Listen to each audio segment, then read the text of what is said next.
भगवते वासुदेवाय। नमस्कार, स्वागत है आपका। आज की वीडियो में हम बृहस्पतिवार व्रत की कथा का रसपान करेंगे। बृहस्पतिवार की कथा को कभी भी आधा अधूरा न छोड़ें, क्योंकि इससे बृहस्पति देव नाराज हो जाते हैं। बृहस्पतिवार की कथा सुनने मात्र से बृहस्पति देव हमारी सारी मनोकामनाओं को पूर्ण कर देते हैं। कथा के अनुसार एक नगर में एक राजा राज्य करता था। वह बड़ा ही प्रतापी और दानी था, परंतु उसकी स्त्री बड़ी ही कंजूस और कृपण थी। राजा दान पुण्य करते, परंतु उसे ये सारी बातें अच्छी नहीं लगती। वह राजा को दान पुण्य करने से मना किया करती। एक बार की बात है, राजा शिकार खेलने वन को चले गए। घर पर रानी और दासी थी। उस समय बृहस्पति महाराज साधु का रूप धारण कर उसके दरवाजे पर भिक्षा मांगने आए और कहने लगे कि हे देवी, भिक्षा दे दो। रानी कहने लगी, मैं इस दान और पुण्य से तंग आ गई हूँ। इस कार्य के लिए मेरे पति देव ही बहुत है। अब आप ऐसी कृपा करें कि सारा धन नष्ट हो जाए तथा मैं आराम से रह सकूँ। साधु रूपी बृहस्पति देव ने कहा कि हे देवी, तुम बड़ी विचित्र हो। संतान और धन से कोई दुखी नहीं होता, इसको तो सभी चाहते हैं। पापी भी पुत्र और धन की इच्छा करता है। अगर तुम्हारे पास अधिक धन है तो धन को शुभ कार्यों में खर्च करो, प्याऊ लगवाओ, ब्राह्मणों को दान दो, कुंवारी कन्या का विवाह करवाओ, यज्ञ करो। परंतु रानी साधु की इस बात से खुश नहीं हुई। उसने कहा, मुझे ऐसे धन की आवश्यकता ही नहीं है जिसको रखने और संभालने में मेरा सारा समय नष्ट हो जाए। तब साधु रूपी उस देव ने कहा कि हे देवी, मैं जैसे तुम्हें बताता हूँ तुम वैसा ही करना। 7 बृहस्पतिवार तक घर को गोबर से लेपना, अपने केशों को धोते समय पीली मिट्टी से स्नान करना, राजा से कहना हजामत करवाए, भोजन में मांस मदिरा खाना।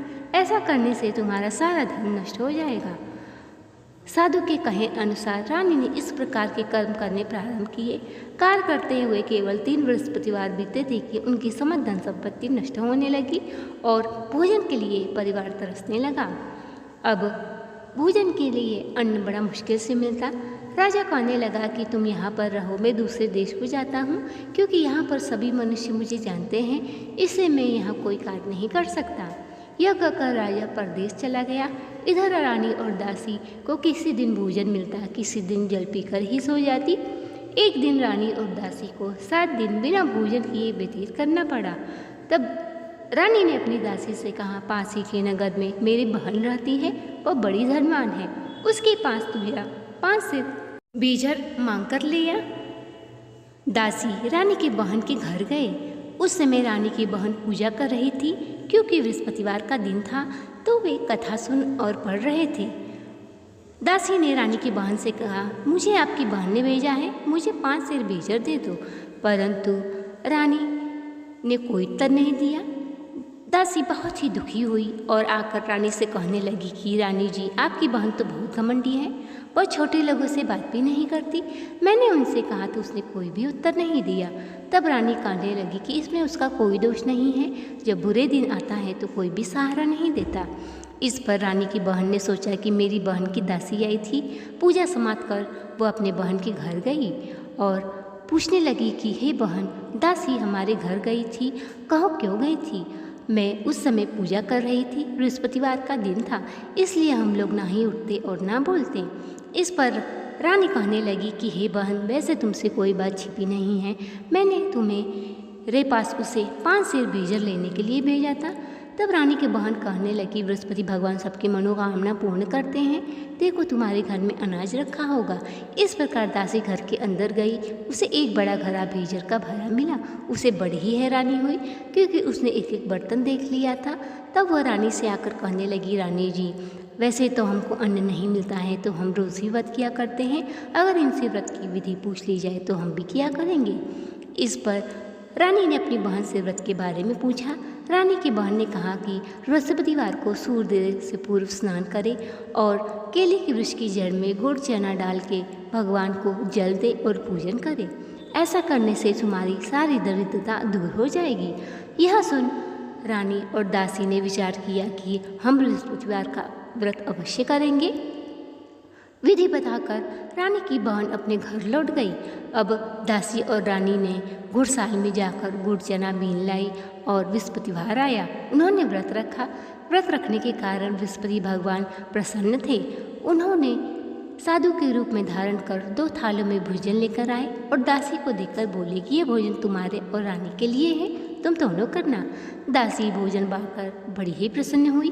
रानी को कहने लगी, रानी जी भोजन कर लो। रानी को भोजन के आने के बारे में कुछ भी पता नहीं था।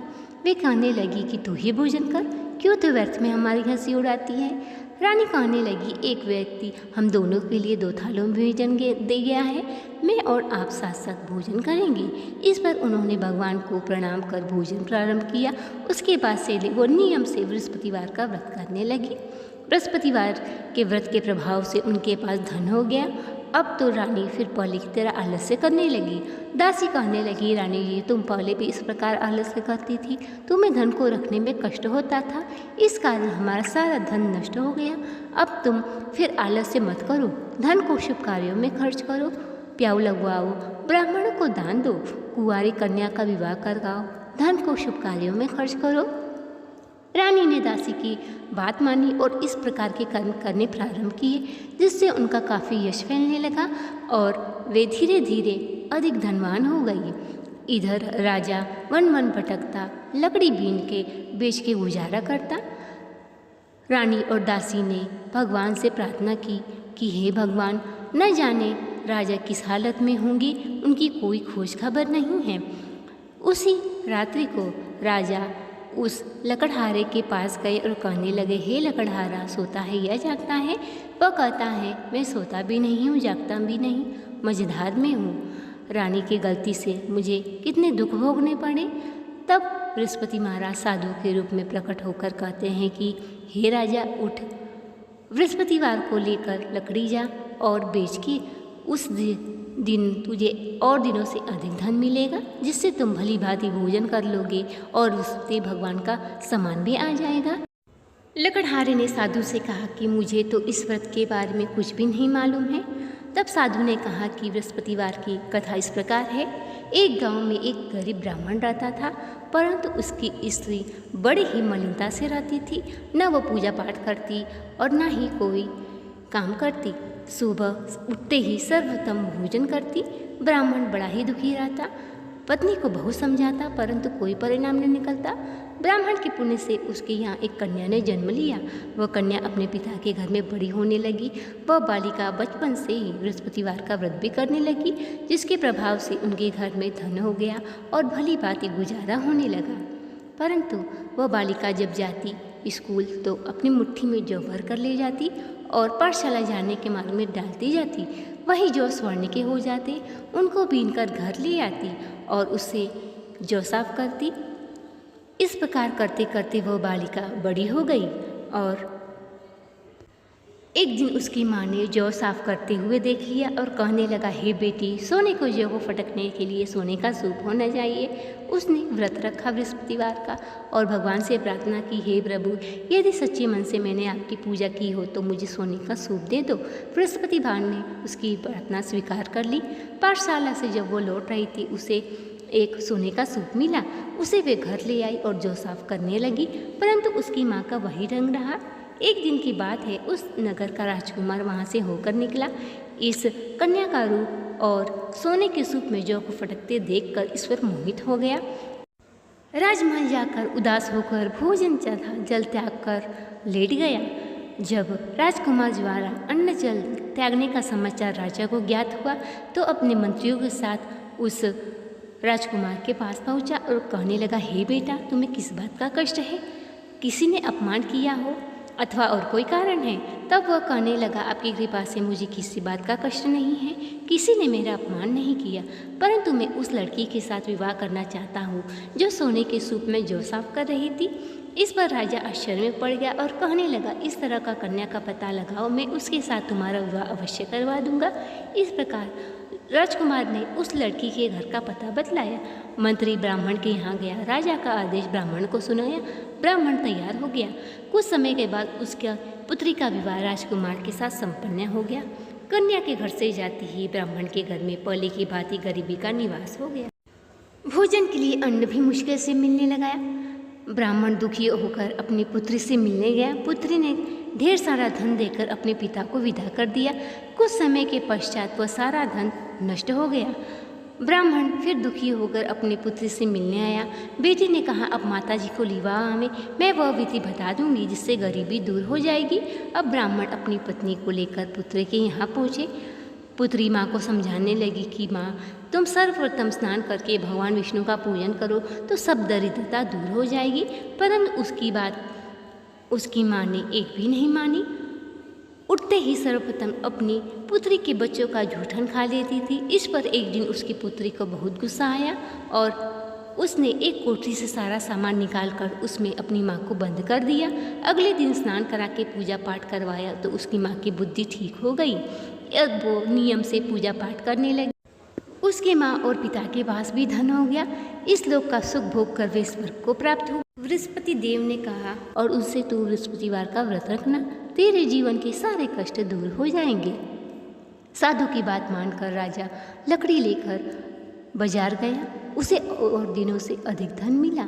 अब वह गुड़ चना लाकर बृहस्पतिवार की पूजा कही और प्रसाद बांटा।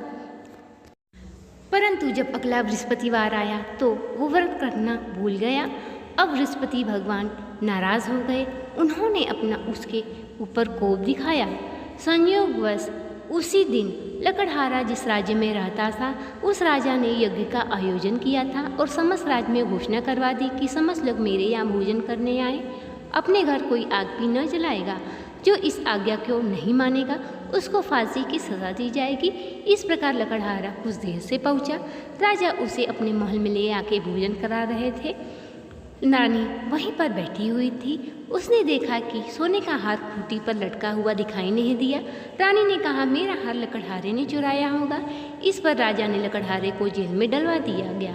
लकड़हारा दुखी होकर विचार करने लगा, न जाने कौन से कर्म से मुझे यह दुख प्राप्त हुआ। उसी समय साधु महाराज प्रकट हो गए। कहने लगे, तूने बृहस्पतिवार का व्रत नहीं रखा, इस कारण तुम्हारी यह दशा हुई है। अब तुम किसी बात की चिंता मत करो। बृहस्पतिवार को तुम्हें जेल के द्वार पर 4 पैसे पड़े मिलेंगे। उनसे तू बृहस्पतिवार का कथा कहना, प्रसाद बांटना। ऐसा करने से तेरे सभी कष्ट दूर हो जाएंगे। बृहस्पतिवार को जेल के द्वार पर उसे 4 पैसे पड़े मिले। उनसे प्रसाद मंगवाकर कथा कही, प्रसाद बांटा। उसी रात्रि को उस नगर के राजा के स्वप्न में प्रकट होकर बृहस्पति महाराज कहने लगे कि हे राजा, तूने जिस लकड़हारे को बंद किया है वह निर्दोष है। तू उसे छोड़ दे, नहीं तो मैं तेरे राज्य को नष्ट कर दूंगा। इस प्रकार राजा प्रातः उठकर लकड़हारे को बुलाकर क्षमा मांगी और राजा के योग्य उसे वज्र आभूषण भेंट कर उसे विदा कर दिया। जब राजा अपने नगर को पहुंचा तो उसने देखा कि नगर में बाग, तालाब, बावड़ी, बगीचे आदि बने हुए हैं। उसे बड़ा ही आश्चर्य हुआ। उसने लोगों से पूछा कि यह सब किसका है। सब लोग कहने लगे, ये रानी और दासी द्वारा बनवाए गए हैं। राजा को बड़ा क्रोध आया। उसने सोचा कि ये धन इसने कैसे प्राप्त किया। जब रानी ने सुना कि राजा आ रहे हैं, दासी को कहने लगी, तू जा दरवाजे पर खड़ी हो जा और राजा को अपने साथ महल में लिवा ला। दासी दरवाजे पर खड़ी हो गई और राजा को अपने साथ महल में ले आई। तब राजा ने क्रोध करके तलवार निकाली और पूछने लगा, बताओ तुम्हें यह धन कैसे प्राप्त हुआ। तब रानी और दासी कहने लगी कि यह सब हमें धन बृहस्पति महाराज की कृपा से प्राप्त हुआ है। तब राजा ने निश्चय किया कि 7 रोज तो सभी बृहस्पतिवार का व्रत करते हैं, लेकिन रोजाना मैं व्रत रखूँगा और दिन में 3 बार कथा करूँगा। अब तो राजा के दुपट्टे में हर समय चने की दाल बधी रहती। राजा ने एक दिन सोचा, मैं अपने बहन के घर जाऊंगा। इस प्रकार वे घोड़े पर सवार होकर चल दिया। रास्ते में उसे एक किसान में मिला जो हल चला रहा था। उसने किसान से कहा, अरे भैया, तुम मेरे बृहस्पतिवार की कथा सुन लो। किसान ने कहा कि जब तक मैं तेरी कथा सुनूंगा 4 हरिया जोत लूँगा। जा तो कथा किसी और को सुनाना। राजा आगे बढ़ा। राजा के हटते ही बैल गिर गए और किसान के पेट में दर्द होने लगा। उसी समय किसान की पत्नी की रोटी लेकर आए। उसका पुत्र वहीं पर बैठा हुआ था। पत्नी ने पूछा कि यह सब कैसे हुआ। पुत्र ने संभाल बताया। वह दौड़ी दौड़ी घुड़सवार के पास गई और कहने लगी, मैं तेरी कथा सुनूंगी, तू कथा मेरे खेत पर चलकर कहना। राजा ने खेत पे जाके कथा कही, जिससे सुनकर किसान का पेट का दर्द बंद हो गया और वह आगे बढ़ा। आगे चलते चलते उसने देखा कि कुछ आदमी मुर्दे को लिए जा रहे हैं। उसने कहा, लो मेरी कथा सुन लो। परंतु कुछ आदमी बोले कि हमारा तो आदमी मर गया है, और कुछ बोले कि अच्छा को हम तेरी कथा सुनेंगे। राजा ने दाल निकाली, कथा सुननी शुरू कर दी। कथा आदि हुई तो मुर्दा हिलने लगा। कथा समाप्त होते होते मुर्दा उठ खड़ा हो गया। अब राजा आगे बढ़ा। चलते चलते शाम हो गई। वह अपने बहन के घर पहुंचा और अपनी बहन से कहने लगा कि हे बहन, मैं बहुत थक गया हूँ। बहन ने भाई की खूब मेहमानी की। राजा अगले दिन जागा तो कहने लगा कि मुझे अपनी बृहस्पतिवार की कथा कहनी है, अगर कोई ऐसा मनुष्य हो जो मेरी कथा सुन ले। तब बहन कहने लगी कि हे भैया, यहाँ मनुष्य सर्वप्रथम भोजन करते हैं, बाद में अन्य काम करते हैं। अगर कोई पड़ोस में हो तो देखाती हूँ। यह कहकर बहन देखने चली गई, परंतु उसे ऐसा कोई व्यक्ति नहीं मिला जिसने भोजन ना किया हो। बहन कहने लगी, अगर कोई पड़ोस में हो तो दिखाती हूँ। वह पड़ोस में देखने चली गई। उसे एक कुम्हार मिला जिसके यहाँ 3 दिन से किसी ने भोजन नहीं किया था। उसने अपनी भाई की कथा सुनने के लिए कुम्हार से कहा। कुम्हार तैयार हो गया। राजा ने जाके कुम्हार के घर कथा कही, जिसे सुनकर उसका लड़का ठीक हो गया। अब तो राजा की प्रशंसा होने लगी। राजा ने कहा, हे बहन, तुम तैयार हो जाओ, मैं अपने घर जाऊँगा। सास से उसकी बहन ने साथ जाने की आज्ञा मांगी। सास बोली, चली जा, परंतु किसी बालक को पत ले जाना कि क्योंकि तेरे भाई को कोई संतान नहीं होती है। बहन ने कहा, हे भैया, मैं तो जाऊंगी, परंतु कोई बालक नहीं जाएगा। यह सुन राजा बड़ा ही दुखी हुआ और कहने लगा, जब कोई बालक नहीं जाएगा तुम जाकर क्या करोगी। इस प्रकार दुखी मन वो अपनी नगर को लौट आया और अपनी रानी से कहने लगा, हम निसंतान है, इसलिए कोई भी हमारे घर आना पसंद नहीं करता।